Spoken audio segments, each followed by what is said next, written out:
24 ঘন্টা ডিউটি, একদম একটা মিনিটের জন্য কোনোভাবে এমার্জেন্সি স্টপ করা হয়নি।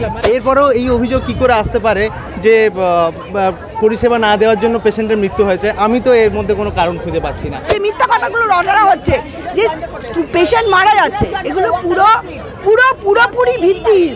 শুধু আমরা জুনিয়র ডক্টররা, ট্রেনি ডক্টররা এখানে আন্দোলন করছি নিজেদের সেফটি, নিজেদের জাস্টিসের জন্য। তাতে কি করে এত পেশেন্ট মারা যাচ্ছে? কারণ সমস্ত পেশেন্ট যারা আসছে সমস্ত মেডিকেল কলেজে ট্রিটমেন্ট হচ্ছে, plus sub division, district hospital, block, BPSC, PSC সমস্ত কিন্তু ওপেন আছে। সোমবার আরজিকর মামলার দ্বিতীয় শুনানি ছিল সুপ্রিম কোর্টে, এবং সুপ্রিম কোর্টের তরফে একেবারে জুনিয়র ডাক্তাররা যারা আন্দোলন করছিলেন গত 1 মাস ধরে, তাদেরকে মঙ্গলবার কাজে যোগদান করার নির্দেশ দিয়েছে সুপ্রিম কোর্টের প্রধান বিচারপতি। এবং এর পাশাপাশি রাজ্যের যে আইনজীবী ছিলেন কপিল সিব্বাল, তার তরফ থেকে বলা হয়েছে যে 1 মাস আন্দোলনরত চিকিৎসকরা কাজে যোগ না দেওয়ার জন্য 23 জনের মৃত্যু হয়েছে। ঠিক এই বিষয়ে কি বলছেন জুনিয়র ডাক্তাররা, সরাসরি তাদের মুখ থেকেই শুনে নেব। দেখুন, প্রথম দিন যখন থেকে আন্দোলন শুরু হয়েছে তখন থেকেই জুনিয়র ডাক্তাররা বাদ দিয়ে সমস্ত সিনিয়র ডাক্তাররা কিন্তু সার্ভিস দিয়ে যাচ্ছেন, তারা অনবরত পরিষেবা দিয়ে যাচ্ছেন। 24 ঘন্টা ডিউটি, একদম একটা মিনিটের জন্য কোনোভাবে এমার্জেন্সি স্টপ করা হয়নি। ইভেন তারা ওপিডি সার্ভিসও দিয়ে যাচ্ছেন, কোনোভাবে পেশেন্টের পরিষেবা ব্যাহত হয়নি। এরপরেও এই অভিযোগ কী করে আসতে পারে যে পরিষেবা না দেওয়ার জন্য পেশেন্টের মৃত্যু হয়েছে? আমি তো এর মধ্যে কোনো কারণ খুঁজে পাচ্ছি না। মঙ্গলবার বিকেল 5টার মধ্যে কাজে যোগ দিতে হবে জুনিয়র ডাক্তারদেরকে নির্দেশ দিয়েছেন সুপ্রিম কোর্ট।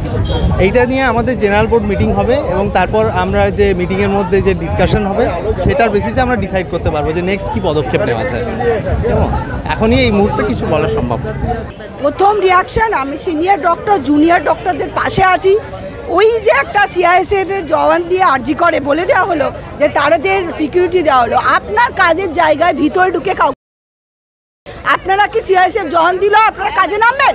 এটা কি সম্ভব? আর যে মিথ্যা কথাগুলো রটানো হচ্ছে যে পেশেন্ট মারা যাচ্ছে, এগুলো পুরোপুরি ভিত্তিহীন।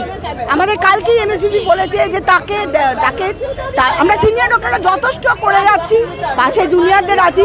জাস্টিস মানে হচ্ছে যে আসল মার্ডারার তাদেরকে ধরে তাদের দৃষ্টান্তমূলক সাজা দেওয়া হোক। তারা এই তথ্য প্রমাণ যারা লুপাট করেছে, যারা জড়িত, তাদের সবাইকে জাস্টিস দিক। তারপরে আমরা সবাই বলবো যে আমরা সুরক্ষিত। তার আগে সিআইএসএফ জওয়ান দিয়ে আমরা সুরক্ষিত নয়। আজকে সাগর দত্ত, মেদিনীপুর, বাকি কলেজগুলো, সেখানে কি হচ্ছে? সেখানে কি সিআইএসএফ জওয়ান হচ্ছে? সেখানেও তো সেম একই রকমের থ্রেট কালচার চলছে, ঝামেলা চলছে। সেই জায়গাটা কি?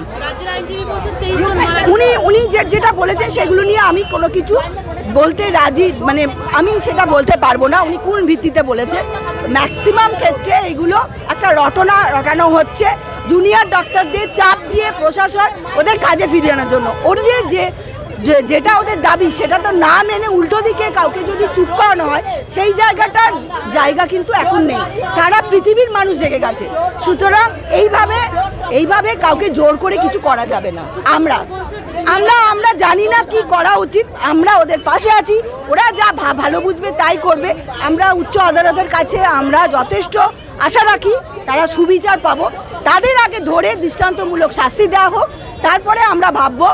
আমরা পেশেন্টও তো এখানে সুরক্ষিত নয়, কোনো পেশেন্ট কি সুরক্ষিত? আপনারাই যে আছেন বুঝতে পারছেন কখন কি হতে পারে। এই সিআইএসএফ এর জওয়ান কবে চলে যাবে, তখন কি হতে পারে? আপনার অফিসে আপনারা কি পাশে থাকবেন না তাদের? যতক্ষণ না পর্যন্ত আমরা দেখছি যে তার দৃষ্টান্তমূলক সাজা হচ্ছে, ততদিন পর্যন্ত কিন্তু আপনারা কি থাকবেন না তাদের পাশে? আপনারা আন্দোলন চালাবেন। সেরকমই আমাদের মানুষ হিসাবে ভাবুন, আমাদের ডাক্তার মানেই যে একদম ভগবানের নয়। আমরা ভগবান কথাটার জায়গা থেকে আমরা সাধারণ মানুষের জায়গায় পৌঁছেছি। আমরা সব সময় আমাদের ডিউটি করে যাচ্ছি, ডিউটি দিতে আমরা প্রস্তুত, সেটাই আমাদের ভালো লাগে। শৈশব ছেড়ে আমাদের বসে থাকতে জুনিয়রদের এতটুকু পছন্দ নয়। কিন্তু ব্যাপারটা হচ্ছে জাস্টিসের, ব্যাপারটা হচ্ছে নৈতিকতার।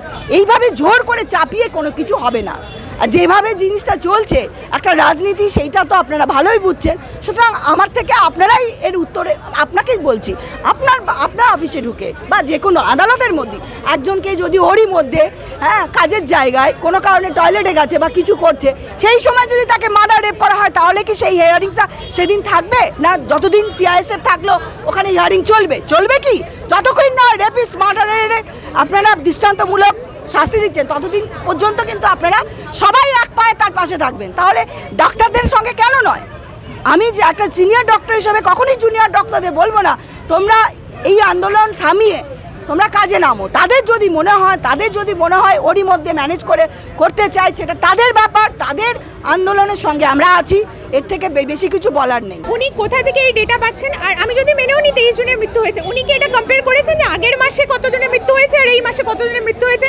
উনি শুধু এক্সাজারেট করে এটাই দেখাচ্ছেন যে এই আমাদের কারণে নাকি মৃত্যু হয়েছে, অথচ আমরা জুনিয়র ডক্টরস আর সিনিয়র ডক্টরসরা অক্লান্ত পরিশ্রম করছে। শুধু সিনিয়র ডক্টরস না, আরএমওস আছে, এমও ট্রেনিজ রিজার্ভস আছে এবং সমস্ত পেরিফেরিতে যা হসপিটালস আছে সেখানে সমস্ত ডক্টরসরা হেলথ কেয়ার প্রোভাইড করছে। তাহলে শুধু আমরা জুনিয়র ডক্টররা, ট্রেনি ডক্টররা এখানে আন্দোলন করছি নিজেদের সেফটি, নিজেদের জাস্টিসের জন্য, তাতে কি করে এত পেশেন্ট মারা যাচ্ছে? উনি তো এইটুকুও জানেন না যে কটা মেডিকেল কলেজ আছে, কটা ডিস্ট্রিক্ট হসপিটাল আছে, কটা পিএইচসি আছে, উনি কিছুই জানেন না, অথচ ওখানে রিপ্রেজেন্ট করতে চলে গেছেন। সুপ্রিম কোর্টের তরফ থেকে বলা হচ্ছে জুনিয়র ডক্টরদেরকে আগামীকাল অর্থাৎ মঙ্গলবার 5টার পর থেকে কাজে যোগদান করার জন্য। এক্সট্রিমলি ডিসঅ্যাপয়েন্টেড, কারণ আমাদের আজকে হিয়ারিং দেখে মনে হলো এটা জাস্টিস প্রোভাইড করা হিয়ারিং নয়, এটা আমাদেরকে জবরদস্তি কাজে ফেরানোর হিয়ারিং। কারণ আমরা এটা বুঝতে পারছি যে জাস্টিস প্রোভাইড করতে খুব ডিফিকাল্টি হবে, কারণ এক্সট্রিমলি এভিডেন্স ট্যাম্পার এরা অলরেডি করে দিয়েছে। আর আমাদের ফার্স্ট ডিমান্ড জাস্টিস ছিল, আমরা এখনও জানি না, 1 মাস হয়ে গেল, এরা এটা দেখতে পাচ্ছে যে আমরা 1 মাস ধরে আন্দোলন করছি, কিন্তু এটা দেখতে পাচ্ছে না 1 মাস ধরে একটা কালপ্রিটও তাকে খুঁজে পাওয়া যায়নি, আর এভিডেন্স ট্যাম্পার হাজার হয়ে গেছে।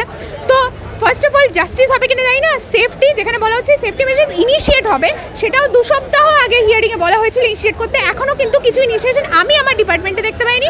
আই এম শিওর অন্য কোপিজিটিরাও দেখতে পাইনি আমরা। সেটা আমরা রিপ্রেজেন্টেশনের সাথে কথা বলে ডিসাইড করব। না, সেটা মৃত্যুটা অ্যাকচুয়ালি প্রথম দিয়ে বলি, মৃত্যুটা কিন্তু কারো আমরা কাম্য নই, মানে কাম্য করি না। কিন্তু রুগী হসপিটালে পেশেন্ট কিন্তু আসে, হয় বাঁচবে, না হলে তারা ট্রিটমেন্ট পাবে, সুস্থ হয়ে বাড়ি যাবে। হ্যাঁ, এবার কিছু পেশেন্ট এমন থাকে যাদের আমরা ট্রিটমেন্ট করে বাঁচাতে পারি না, সেটা আমাদের আন্দোলনের জন্য কিন্তু এই মৃত্যুটা আমরা বলছি না। কারণ সিনিয়র ডাক্তাররা, আমরা যারা সিনিয়র আছে তারা কিন্তু মানে স্যারেরা সবসময় কাজ করছে, সুতরাং কোনো পেশেন্ট আনঅ্যাটেম্প হয়ে মৃত্যু হয়েছে এই কথা যদি কেউ বলে, সেটা আই থিঙ্ক সেটা ভাবতে হবে, তাহলে সেটা কথা হওয়ার কথা না। কারণ সমস্ত পেশেন্ট যারা আসছে সমস্ত মেডিকেল কলেজে ট্রিটমেন্ট হচ্ছে, plus sub division, district hospital, block, BPSC, PSC সমস্ত কিন্তু ওপেন আছে। আমাদের মেডিকেল কলেজের সংখ্যা 24 থেকে 25 ভাবছি, তো 24টা জায়গায় হয়তো কিছু জায়গায় বেসিক্যালি আমার কলকাতার কয়েকটা মেডিকেল কলেজে জুনিয়র ডাক্তাররা একটু আমরা বলছি যে এই জিনিসটা আমাদের সিকিউরিটির দরকার, এছাড়া আমরা নিজেরা মনোবল পাচ্ছি না, আমরা কাজ করবো। এবার আমরা চ্যানেল করতে গিয়ে হাত কাঁপবে, কী করে আমরা কাজ করবো? একটা পেশেন্টের ক্ষতি হয়ে যাবে। তো এবার যদি মেন্টালি ফিজিক্যালি ট্রমা নিয়ে আমি কাজে যাই, সেটাও তো একটা অসুস্থ অবস্থা, আমি কাজ করবো কী করে? সেটাও তো একটা পেশেন্টের পক্ষে ক্ষতি।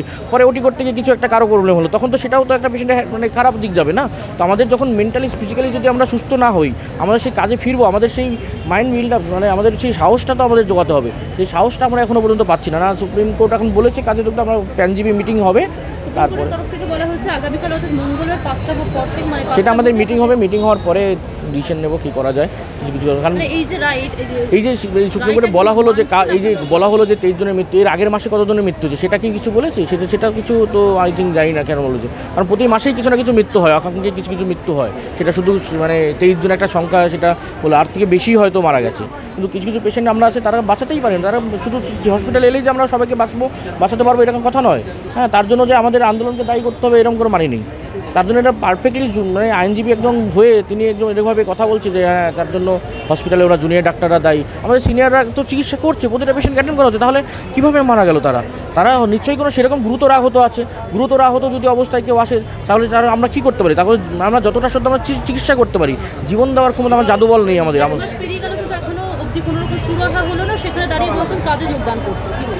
সেটাই তো আসল কথা, কাজের যোগদান যে করবো। আজকে না হয় হসপিটালের মধ্যে আমরা স্টুডেন্টরা আছি বলে এই আন্দোলন আমরা একটা বলছি আমাদের সিকিউরিটির জন্য, কিন্তু সাধারণ পাবলিকের সিকিউরিটিটা ভাবুন। সাধারণ পাবলিককে ভাবতে হবে এবার যে আমরা যে হসপিটালের মধ্যে অনকল অবস্থায় এরকম একটা ঘটনা ঘটে গেছে, তাহলে রাস্তায় মানুষজন যদি হয় আমরা জানতেই পারবো না কে কোথায় কী হচ্ছে।